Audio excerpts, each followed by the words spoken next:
thank you all for being here, especially in the afternoon. We'll try to be lively so that you can stay engaged in this important conversation. I think it's a nice build off of what we just heard about. Really, we're in this moment now talking about California and its leadership and its vision in taking this big idea forward. And we heard from Chair Richard about kind of a national vision, of course, this being the U.S. High-Speed Rail Association. And the organization I'm involved with, SPUR, had been involved early on, actually, in the Obama administration with friends in Chicago, New York, around an idea of America 2050, of really a national infrastructure plan, a national high-speed rail plan. And as we heard, some of that money came forward, but it wasn't enough, of course, to make a national system.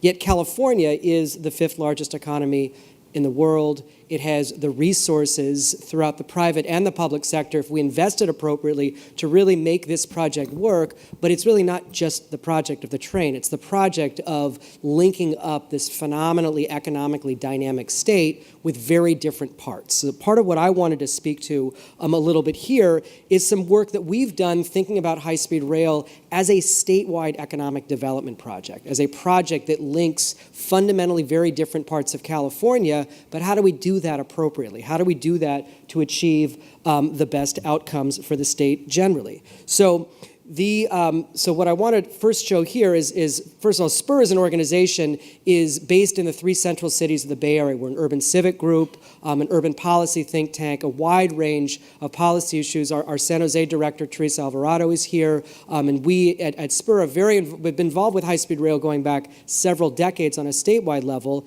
have also been very involved at the detailed on-the-ground level, and we still are today, at Diridon Station in San Jose, in San Francisco, and in other places where the train is going to touch. I'm going to speak less particularly about Diridon, that's something we're deeply involved with, but more about some of the statewide work we've done, thinking about the project as an economic development and a land use project. And we've heard some of these elements in what Peter Calthorpe spoke about, as well as Dan Richard. And the idea is, if we're building this thing, we're not just building it as a mobility system. We're building it as a way to fundamentally transform the economies and the places of California. But here are really the 3 kind of key takeaways and findings. We know that high-speed rail, based on global experience, can economically integrate places. We're connecting places much more quickly, and so you can functionally make commute sheds much larger, and you can transform the economy of places. But in California, and this is true in lots of places, it's not necessarily clear how those benefits accrue. In particular, we have in California a series of barriers to capture development around the stations, and also to limit some of the potential sprawl impacts.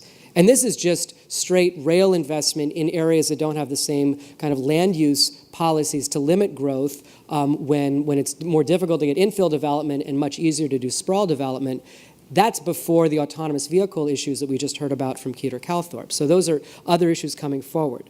And so the kind of key argument I want to make is that this project is only going to succeed with a much larger state role, not just in funding and planning and managing the train system, but in really thinking top to bottom statewide economic development policy and actually some statewide land use policy that sets performance criteria and other standards for what happens around the stations. That is not traditionally how we do things in California. And it's frankly not actually how we've designed the high-speed rail system, which is much more a system that's being built and designed by a state agency, but a lot of the land use decisions are being left locally. And I think that gap, if we look at the history of BART and we look at the history of a lot of the rail systems we've built in California, it's that gap between leaving all the land use decisions locally, yet the need for achieving some kind of dense development around stations there's a gap, and the gap can be political, but in the case of high-speed rail, it's also market. And so I want to address briefly what some of the solutions are to that. So first piece is that high-speed rail, and for those of you, some of you I know from Canada and other places, we have very different parts of California, and this high-speed rail system is connecting very different parts of the state. So you've got a knowledge economy that's concentrated on the coasts, and you have the share of jobs in the knowledge sector that's in inland California is much lower. And not the only people riding high-speed rail are going to be knowledge workers, but that kind of business travel concentration is going to be more in that sector. So we have places that have different economies that are going to be linked together very quickly. We also have a very different structural unemployment levels in California. Inland California, particularly in the Central Valley, has consistently had much, much higher unemployment rates going back decades. And that's sort of a structural phenomenon. You can see this is going back to 1990. The gap between the coasts, in particular the 3 counties of the West Bay, the unemployment rate stays below 10%, peaks during the crash of a few years ago, but it's sort of staying in that 10 to 20% in other places. So the hypothesis is, can this linkage really start to change these places, particularly then when you overlay the housing dynamics? We all know the story, extremely expensive costs on the coast, and it's a quarter of the cost when you get into the San Joaquin Valley. So does that then mean that high-speed rail becomes a commute system for people to get from the Central Valley into the Bay Area? Possibly. But there's some certainly downsides to that, and the downsides really relate to some of the sprawl concerns that we have.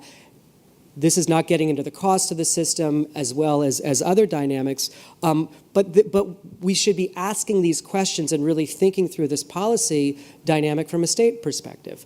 And California's done a lot of analytic work thinking about where's the pollution burden in California. If you look here, it really is sitting within the Central Valley, and that's a function of geography. We heard earlier about the kind of farm equipment. I think Dan Richards spoke about this, that you've got people living in an area that has significant pollution. So the state has analyzed that, and as part of a response with some cap and trade money, tried to funnel direct dollars into a lot of those communities. And Fresno has been the recipient of a big portion of that, but that's a sort of small amounts of money relative to the overall size of the challenge.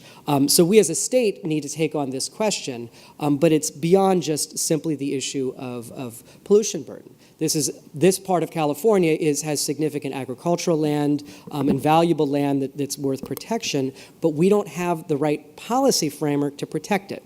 And so when you add in a new piece of infrastructure and you don't have the land use controls, what's to say that, and we are imagining, hey, people might be commuting on these trains because they're going to be accessing much lower cost housing to get to the places where the dynamic jobs are. But a lot of the counties and cities themselves don't have the proper level of land use control, not to mention a city with a station might itself be trying to promote infill development, but a neighboring county may not. We have a very patchwork quilt when it comes to policy that's supporting infill. And so again, this is part of my argument. I think the state of California needs to take a much stronger role in imagining how do we preserve the farmland and how do we capture the growth around the stations themselves. And this is an image of Bakersfield itself, where there's an attempt to try to raise the fees on new housing development at the edge of the community and have lower fees for infill development in the core of the community. Those are the types of policy levers, but it's not quite enough. There are hundreds of thousands of housing units that just on the turn of a key could be built at the edge because the subdivision maps had been made and laid out before the housing crash. They haven't quite turned back on again, but at the point when that happens, suddenly the market's going to shift to sprawl and not to infill. So there's a lot of people thinking through questions around how should cities be expanding their territory, and those of you who aren't in policy, the sort of decision, can Bakersfield expand or other communities expand, goes through something called a LAFCO. Those kinds of decisions could be a matter of whether or not we're going to be able to see the compact development happen or not. And then when we get down to the station areas themselves, I mean, high-speed rail is appearing in a place, in a community. A lot of those, the particular station areas aren't particularly ready for development, have huge needs from an infrastructure standpoint, getting streets laid out, sewage systems, other making them development ready. This is near where the Bakersfield station might be. This is near where the Fresno station is going to be, but it's an opportunity. We have really an opportunity to shape these places. And a point that I just want to make from a land use perspective, a lot of the discussion and thinking in California around transit-oriented development has been about housing. We do need to build lots of housing, and we need to build it around transit. But high-speed rail is kind of at a different level, and we really need to think about high-speed rail as linking destinations. And so the land uses that we really want to imagine around the stations should be clusters of employment, universities, healthcare facilities, entertainment, with housing as well. But we really need to be linking the destinations so that people are getting off those trains immediately going to their destinations. And then the surrounding communities can have the dense housing and other development that they're coming in. We're not building BART, we're not building a light rail system. But then in those communities themselves, as I mentioned around this idea of infrastructure needs, a lot of development can't happen without a subsidy. And we had for many years a mechanism that allowed us to subsidize development in places, and the state had enabled this through redevelopment. But the state right now isn't exerting much control over local land use planning, both in the standards of what happens as well as in the kind of tools that might exist. And so we've had, since the end of redevelopment, the end of tax increment financing, a few tools that are there, but they're limited. And that means they're limited in terms of the amount of money you get from the growth of the property tax to put into the ground to help subsidize things. So there has been a conversation that has started with a number of people on what's the future of redevelopment. And I would say high-speed rail needs to be a core part of this, and rail generally, meaning how do we imagine using the tools, using fiscal tools that capture the growth of the property tax, capture the growth of the sales tax, capture growth of other revenue streams to invest it in the places where those stations are. But in a state like California, where you've got some wealthier areas and areas that need more subsidy, we need some form of cross-subsidization. We at least need a mechanism to put some money into the ground in places where the market is not there first in order for those places to get projects out of the ground. So this is very much a critical piece to get the development to take place. So just to end on a kind of a couple of pieces on how that might work, we really think you kind of writ large, we have to think about the impact of high-speed rail at these different geographies. So when it touches a community, there's a station, and there's a set of land use questions immediately around that station. So immediately around Diridon Station, the buildings, the walkability, the urban design, is that going to be more employment-focused or not? Diridon is likely to be more employment-focused. But then you've got that surrounding area that might be a mile and a half away where more of the residential development and the denser development can come in, but that's often the sort of broader downtown. That entire area might be the geography we could imagine to capture tax increment from, because that larger 1 mile, 1.5 mile area is really going to accrue a lot of the benefits of high-speed rail. As you go further out from there, that's the city, that's the larger community, but those are the places where the transit systems really work. They won't, in a lot of these communities, it's not going to make sense to do significant light rail in a Bakersfield or some of the ART we heard about from Heater Calthorpe, but for high-speed rail.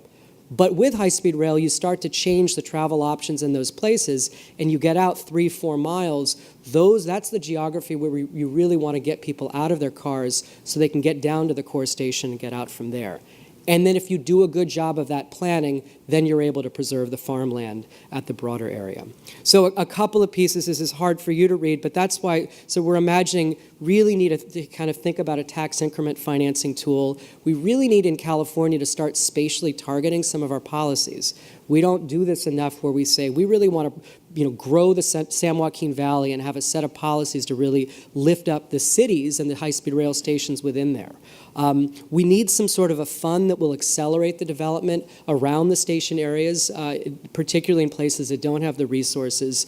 And we need to then imagine some kind of a model to deliver implementation. We have seen a lot of great models, particularly in Europe, around development corporations and others where you've got a joint governance model of transit operators and other property owners, private and public sector, that come together around imagining what should happen at a station. But then they have some powers together, some joint powers to make it happen. And that could include not only the ability to capture the tax revenue, maybe some other kind of land assembly and other ideas. So those sorts of tools together are what we need. We have the vision. We don't quite have the tools to make this happen. And I think what's critical for California is that we need this community here, which includes contractors working on this, as well as the station cities, to really jointly see that we need to make some of these policy changes together to then work with the state and imagine, you know what, we actually need the state to take a big role in order for this to be successful. So with that, I'll close and hear from the other speakers. Thank you very much for your time and your support for high-speed rail.